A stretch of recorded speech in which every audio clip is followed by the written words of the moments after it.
Hello, everybody les amis, salut, c'est Sébastien sur Actualia, en YouTube et www.actualia.fr. Aujourd'hui sur la chaîne de Multimédia, on va parler de Linux. On va se poser une question. Et comme je vous ai dit il y a pas longtemps, eh bien vous aurez les plus et les moins, c'est-à-dire en fait les arguments favorables à donc cette fameuse question et défavorables par rapport à cette fameuse question.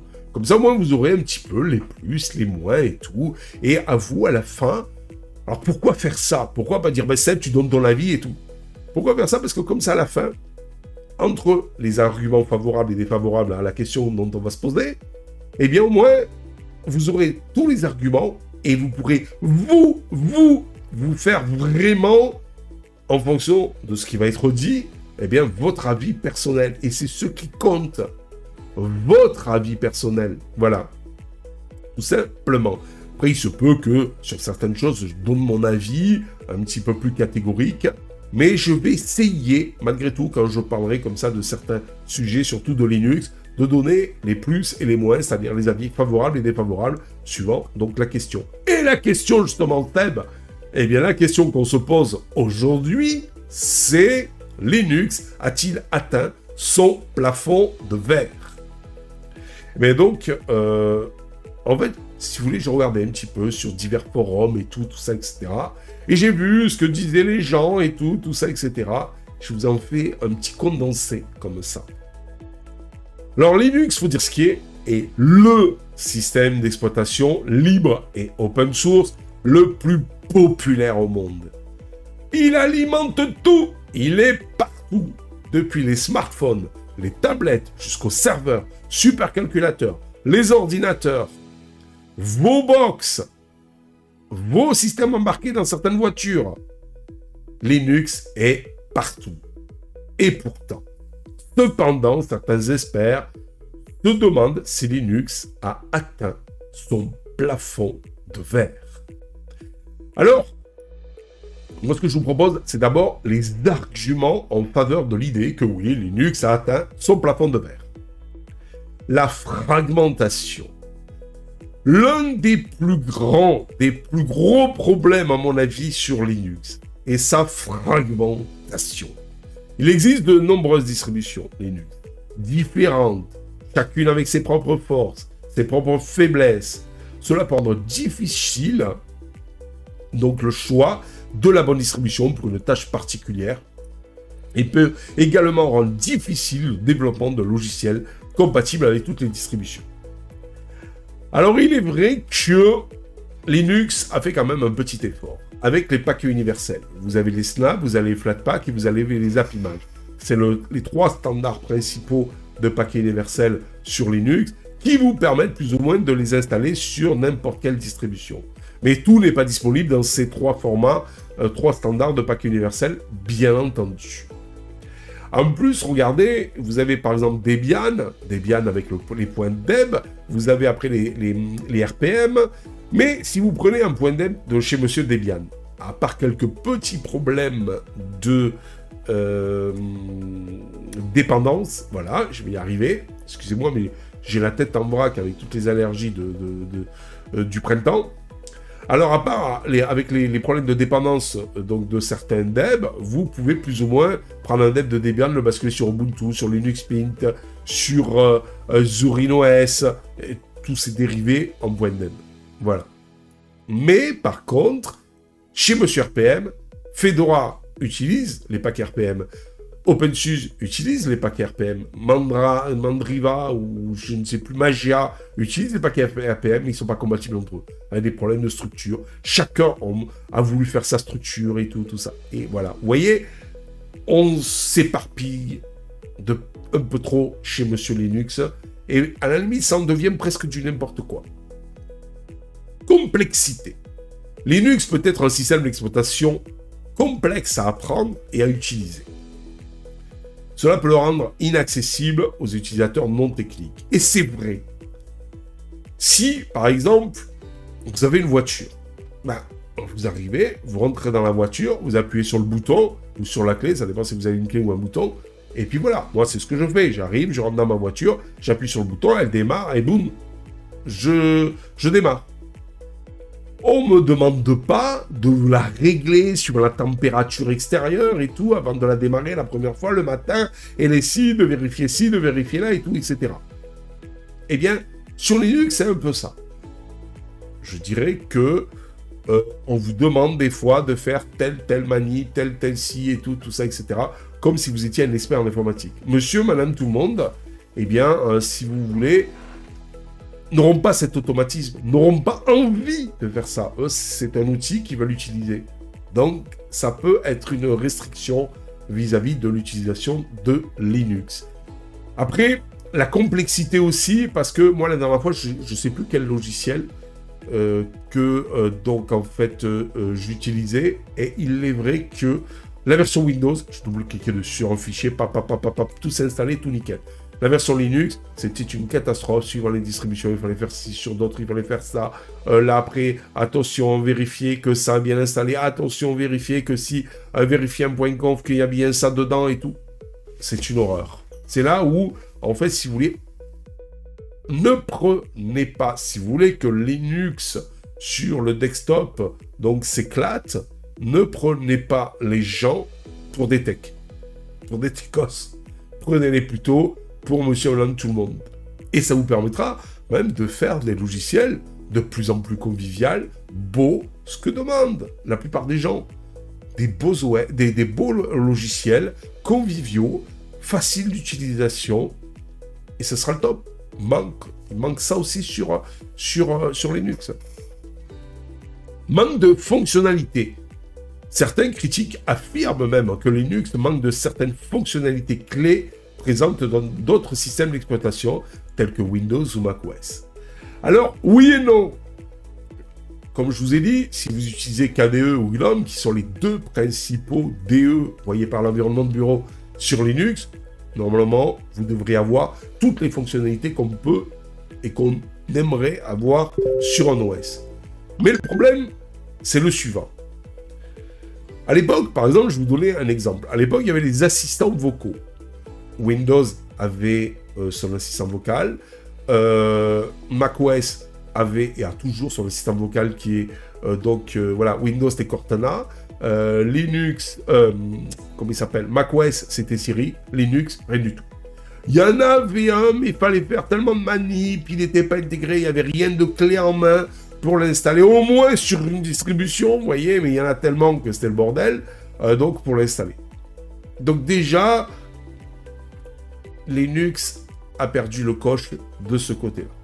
Deuxième chose, maintenant il y a l'IA. On sait que Windows 12 va être boosté à mort par l'IA. On sait que macOS a racheté pas mal de sociétés, IA, et va intégrer pas mal d'IA. Windows l'a déjà fait avec Copilot, mais il va le renforcer. Android l'a fait aussi, et va le renforcer. Regardez Samsung. Les derniers Samsung, téléphones Samsung sont bourrés d'IA. Et les derniers aussi Pixel vont l'être. Donc, nous allons à fond dans l'IA. Mais est-ce que Linux va penser IA? Je pense pas. Je pense pas. Voilà. La dernière fois, j'ai voulu tester un logiciel et il s'est avéré que sur Windows, ça marchait très bien. J'ai un pote qui l'a essayé sur Mac, ça marchait très bien. Sur Linux, il n'a pas marché. Il manquait toujours un truc, il manquait toujours... Voilà. C'est ça le gros problème. Là, vous voyez, l'explosion de la diversité, entre guillemets, de Linux dans tous les sens, a fait que, ça gêne maintenant certains applicatifs. C'est comme dans le multimédia. Linux n'est pas le champion du monde dans le multimédia. Et pourtant, il pourrait l'être.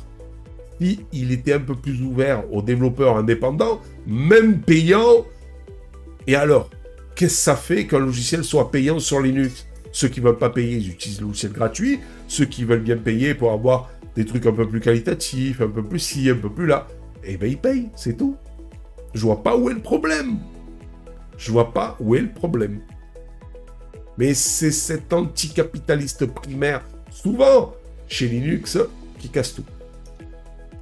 Après, vous allez me dire, c'est vrai que Linux est plus pensé pour le domaine pro, je dis pro, que grand public, ou que multimédia, ou que... Voilà. certains domaines sont malheureusement délaissés au profit d'autres problèmes sur Linux. Après la domination de Windows, Windows est toujours le système d'exploitation le plus populaire, le plus utilisé sur les ordinateurs de bureau par le grand public. Et donc, il est peu probable que cela change, que ça change dans les semaines, mois, années à venir. Même, je dirais, dans les décennies à venir. Donc, cela peut limiter la croissance de Linux sur le marché des ordinateurs personnels. Ça aussi. À l'époque, moi je me rappelle, Ubuntu avait décidé de tenter l'aventure en mettant des PC, donc avec Ubuntu, dans les supermarchés. Parce que quand vous allez dans un supermarché, monsieur, madame, tout le monde, qu'est-ce qu'ils voient? Des ordinateurs avec macOS, des ordinateurs avec Windows, et même des ordinateurs avec Chrome OS. Mais pas d'ordinateurs avec Linux. Ou très peu. Je dirais voire pas du tout. Donc, en fait, il est obligé, une personne qui veut utiliser Linux, qui aimerait bien utiliser Linux, est obligé d'acheter un ordinateur avec Windows et d'installer lui-même ou de faire installer par un poteau, un ami, une connaissance, un informaticien, donc Linux dessus. Et il a toujours le doute que ça fonctionne pas, Linux, donc dessus. Voilà. C'est ça aussi le gros problème de limitation. Il faudrait peut-être que, ça pourrait être sympa, à la limite, vous allumez votre PC, et puis il y a marqué un menu, avec une loi, bien sûr, sur ça. Voulez-vous installer Linux ou voulez-vous installer Windows? Vous tapez 1 pour Linux, 2 pour Windows, boum, ça l'installe, et ça écrase donc, en fait, la partition Windows, et ça vous met que la partition Linux. Pourquoi pas? Pourquoi pas? Donc, Linux, tant qu'il n'aura pas du gros marketing derrière, une plus grosse structuration, où il n'y aurait qu'un ou deux ou trois Linux, avec un ou deux DE, eh ben, ça ne marchera pas. Et un standard, eh ben, ça ne marchera pas. Voilà. Malheureusement, c'est comme ça. Alors, il y a oui, le standard, mais t'es un gros vilain, Sébastien. Ben, je suis désolé, mais le standard, c'est ce qui fait que, voilà. Regardez, vous êtes tous contents maintenant. Même Apple s'y met, grâce à lui, pour une fois qu'il fait quelque chose de bien. Qu'elle fait quelque chose de bien. Eh bien, vous êtes tous en USB-C. Voilà. Eh bien, vous êtes bien contents de pouvoir s'échanger les chargeurs et tout ça, et d'avoir, parce qu'à l'époque, c'était la jungle. Moi, j'ai connu les téléphones où chacun avait son chargeur, Nokia avait son chargeur, Sony Ericsson avait son chargeur, truc avait son chargeur. C'était le bordel. Là, maintenant, c'est plus ou moins tout universel. Voilà. Et avouez que c'est le top. Mais c'est pareil dans les distributions Linux. Le jour où vous aurez la norme, la distribution Linux avec le DE Linux, ben vous verrez, croyez-moi, Linux va péter le plafond. Parce qu'un dev qui dit « je vais développer sur Linux », ben il y aura Linux, la distribution, et pas autre chose. Voilà. Une seule distribution, et pas autre chose. Voilà. Et ça peut être fun. Avec des standards bien établis. Voilà. Qu'est-ce qu'elle fout là? Fédération Linux, au lieu d'essayer de fédérer justement un Linux, un vrai, et pas de nous sortir Parabola ou Tristel, là, ou je ne sais quoi, avec des drivers non propriétaires qui fonctionnent une fois sur 4. Ou avec des performances comme ferait Monsieur Adrien. Voilà. Donc maintenant, eh bien, après ces arguments pour le fait que Linux a atteint son plafond de verre, nous allons passer aux arguments donc contre l'idée que Linux ait atteint son plafond de verre. Innovation. Linux est un système d'exploitation en constante évolution. De nouvelles fonctionnalités sont ajoutées tout le temps et les bugs sont corrigés régulièrement. Et ça, c'est vrai. Quand vous avez un bug ou vous avez une faille de sécurité sur Linux, c'est l'OS où c'est corrigé le plus rapidement. Contrairement, donc, en fait, à des OS propriétaires comme macOS ou comme Monsieur Windows. Monsieur Windows, c'est le pire. macOS est encore assez réactif, mais sur Monsieur Windows, c'est le pire. Pour corriger les problèmes, les failles de sécurité, les bugs et tout.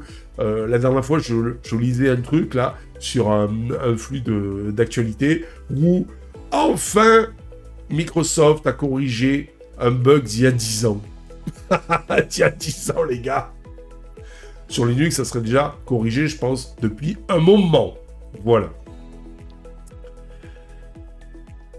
Des nouvelles fonctionnalités sont ajoutées tout le temps. Oui et non. Oui, c'est vrai qu'il y a de nouvelles fonctionnalités, même des fois qui sont reprises par les OS propriétaires, qui sont ajoutées régulièrement sur Linux, mais pas toutes les fonctionnalités qu'on pourrait attendre, comme l'IA et autres.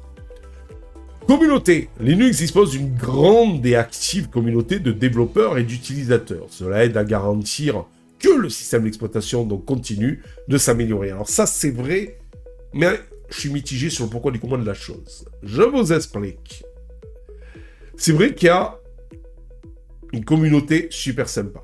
Des gens comme par exemple Monsieur Adrien, vous allez dire, waouh, tu lui fais de la pub à Adrien. Bah ouais, c'est un poteau, je l'aime bien. Donc, faut dire ce qui est, était quelqu'un de super qui faisait tout pour aider donc les gens sur Linux et tout ça, la communauté Linux, qui contribuait même avec des dons, parce qu'il reversait une partie, donc en fait, de l'argent qu'il gagne avec sa chaîne, donc une partie pour, en fait, si vous voulez, les frais d'hébergement et autres, et tout ça, de Adrien Linuxtrix, le site, le blog, le site, c'est plus un site qu'un blog. Et à côté, vous avez donc le restant de la somme qui gagne. Donc, il le reverse en dons pour des associations, du libre et tout, mais pas que. Voilà. Tout ça pour en revenir que vous avez des gens qui contribuent au libre, qui sont super sympas.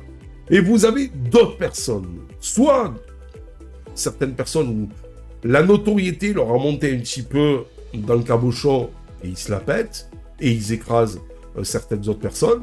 Voilà, je veux exister, je veux... Voilà.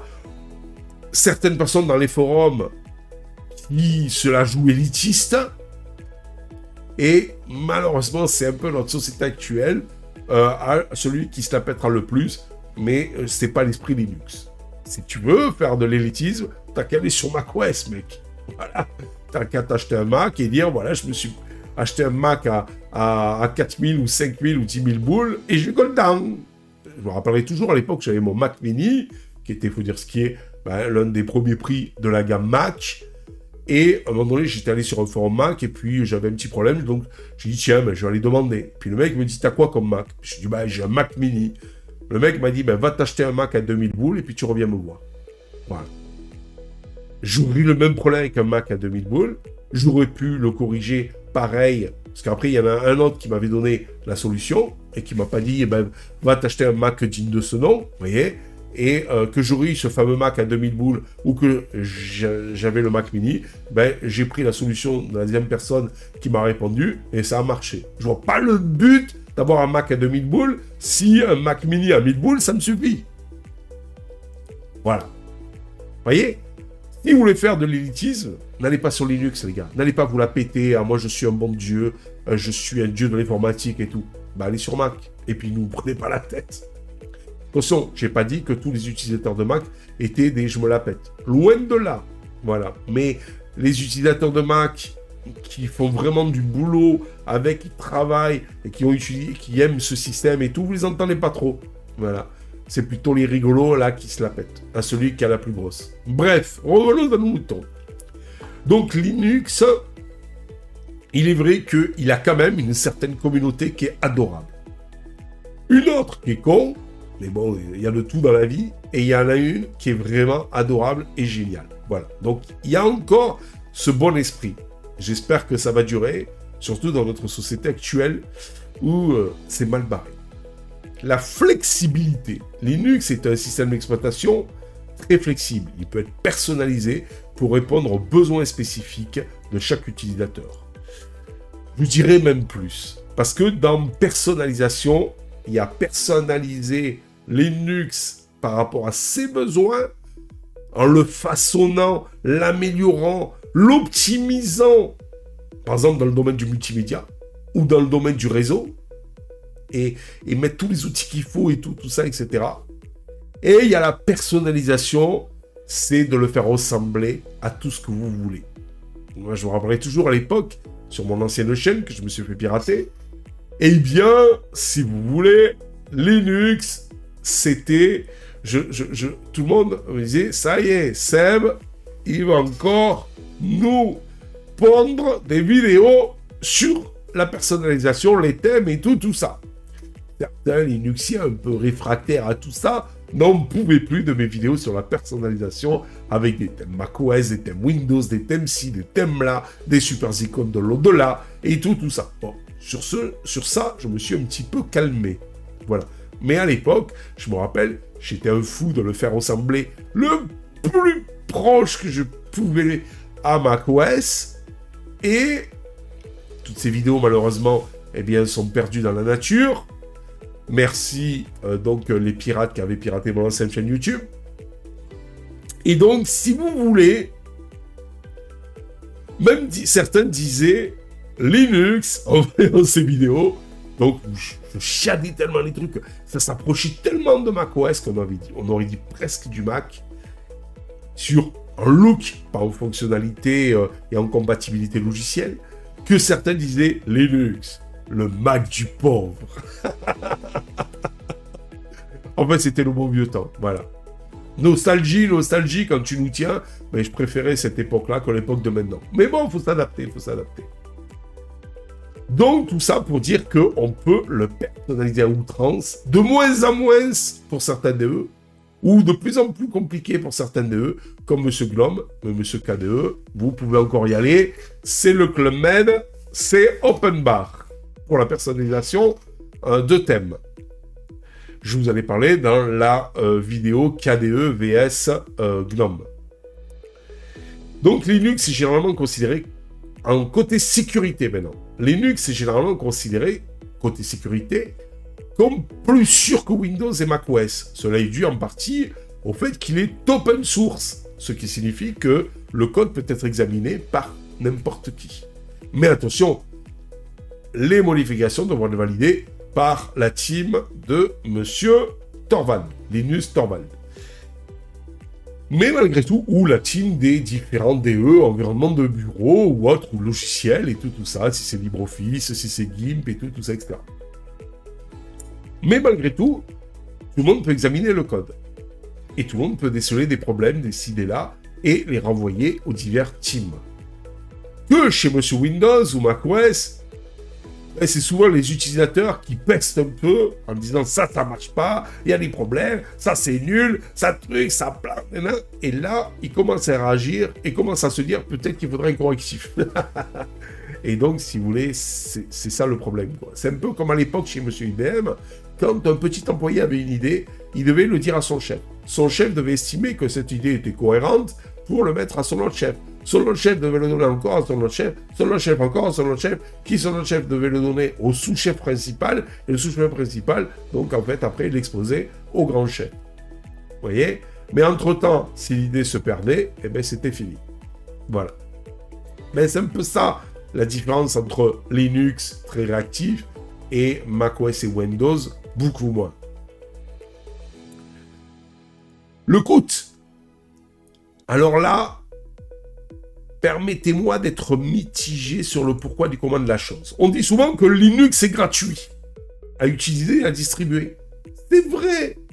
Vous pouvez vous installer un Linux sur votre PC, vous trouvez ça génial, ben, la clé, vous avez l'ISO dessus, vous pouvez la donner à un pote qui l'installe sur son PC, il n'y aura pas de clé de licence ou autre à rentrer, non, bam, vous installez, et tout, même sur 25 PC, 100 PC, 1000 PC, pas de clé, rien, et tout fonctionnera nickel. Voilà. Mais cela fait une option attrayante pour les utilisateurs et les entreprises soucieuses de leur coût de licence. Mais attention, Linux n'étant pas Windows, si les gars que vous avez au service informatique, quand je parle d'entreprise, eh bien, donc, les gars qui sont au service informatique sont vraiment formés Windows only, c'est-à-dire seulement, ou beaucoup Windows, il faudra les reformer sur Linux. Et donc, conclusion, il faudra payer des formations qui ne sont pas gratuites, elles. Et tout dépend de la distribution que vous allez utiliser. Si vous prenez, par exemple, Red Hat, vous êtes une entreprise, ou SUSE entreprise, c'est des, donc en fait, Linux SUSE entreprise, ce sont des distributions qui sont payantes, pas la distribution en elle-même, mais le support que vous avez derrière. Voilà. Donc, pour une entreprise, Linux est gratuit. Voilà. Par contre, pour un particulier, Linux est gratuit tout à fait. Mais entre guillemets aussi, parce que si ce fameux particulier qui est habitué à Windows et qui n'est pas un champion de la tech, entre guillemets, eh bien donc en fait, il faut quand même qu'il aille télécharger l'ISO du Linux qu'il a choisi parmi la jungle de distribution. Puis il faut qu'il grave l'ISO avec Rufus, par exemple, sur Windows. À ce moment-là, après, il faut qu'il boot sur la clé. Ça, il faut savoir le faire, avec une combinaison de touches. Il voit que tout fonctionne bien. Réseau, webcam, Wi-Fi, Bluetooth, son et tout, carte graphique et tout. Et après, installe la distribution. Et ça, c'est pas donné au commun immortel, monsieur, madame, tout le monde, qui a un ordinateur. Voilà. Donc, vous voyez, là, je suis un petit peu mitigé sur le pourquoi. Sinon, vous pouvez, monsieur, madame, tout le monde, vous dites, tu vas passer à Linux. Bon, ben, vous allez voir un installateur, un truc, un magasin d'informatique et tout ça, ils vous le feront. Mais après, tout est relatif aussi. Ça dépend le PC que vous avez. Il y en a certains encore, en 2024, qui ne sont pas compatibles totalement avec Linux. Soit la webcam ne va pas marcher, le Wi-Fi ne va pas marcher, le Bluetooth ne va pas marcher, le son ne peut ne pas marcher, etc., etc. Voilà. Allez, pour conclure, les amis, ça fait 27 minutes qu'on bafouille. Donc, il est trop tôt pour dire si Linux a atteint son plafond de verre. Le système d'exploitation continue à évoluer. Linux continue à évoluer, à s'améliorer. Il a le potentiel de continuer à croître en popularité, de croître en popularité dans les années à venir. Cependant, il existe des défis que Linux doit relever, tels que la fragmentation et la complexité. Et ça, c'est important. Je ne cesserai de vous le répéter, même si ça va offusquer certaines personnes, mais la fragmentation est une plaie, est une faiblesse dans le domaine de Linux. Il faudrait une seule distribution sur tout le monde, donc interagisse avec une norme. Là, qu'est-ce qu'elle fout, la fédération? Une norme, s'il vous plaît. Une seule distribution, et là, vous allez attirer tous les devs du monde. Et là, Linux risque de péter en part de marché et d'exploser, et enfin prendre la place qu'il mérite et attirer tout un tas de devs. Et là, on aurait des pépites dans tous les domaines sur Linux. Il reste à voir donc, et la complexité aussi, faire des logiciels très simples, installation de logiciels très simples, simplifier tout ça. Ne pas devoir ou très peu utiliser de la CLI, vous voyez par là, ligne de commande, et plutôt de la GUI, vous voyez par là, et ben donc en fait, des interfaces graphiques, comme Monsieur Windows, comme Monsieur macOS. Donc il reste à voir. Wait and see, comme je dis souvent, si Linux sera en mesure de surmonter ces défis et de devenir le système d'exploitation dominant sur tous les appareils dans les années à venir. Quelques points supplémentaires à considérer, si vous le voulez bien. La montée en puissance du cloud computing pourrait profiter à Linux. Elle profite d'ailleurs déjà à Linux, car de nombreux services cloud sont basés sur Linux. Mais cloud n'est pas forcément le grand public. Vous voyez, ça c'est du professionnel. C'est vrai que Linux, de plus en plus, donc, avance dans le domaine du professionnel. Mais comme je vous expliquais tout à l'heure, les professionnels, ce ne sont pas les particuliers. L'Internet des objets, l'IoT, est un autre domaine dans lequel Linux pourrait connaître une croissance importante aussi. L'adoption croissante de Linux par les entreprises pourrait également contribuer à sa croissance. En fin de compte, l'avenir de Linux dépendra de sa capacité à relever les défis auxquels il est confronté et à capitaliser sur les opportunités qui s'offrent à lui, et, je dirais, à s'intéresser de plus en plus à l'IA, s'il veut atteindre le cœur, il est là, ouais, c'est là, il est là, hein, le cœur des utilisateurs informatiques. J'espère que cette petite vidéo vous a plu. Je vous dis ciao pour une prochaine vidéo. N'oubliez pas le pouce en l'air et n'oubliez pas de vous abonner. Ça nous encourage dans cette belle aventure multimédia. Ciao les amis. Bye bye. Si vous avez aimé cette vidéo, abonnez-vous, mettez un pouce en l'air et partagez cette vidéo. Merci, cela fait toujours plaisir.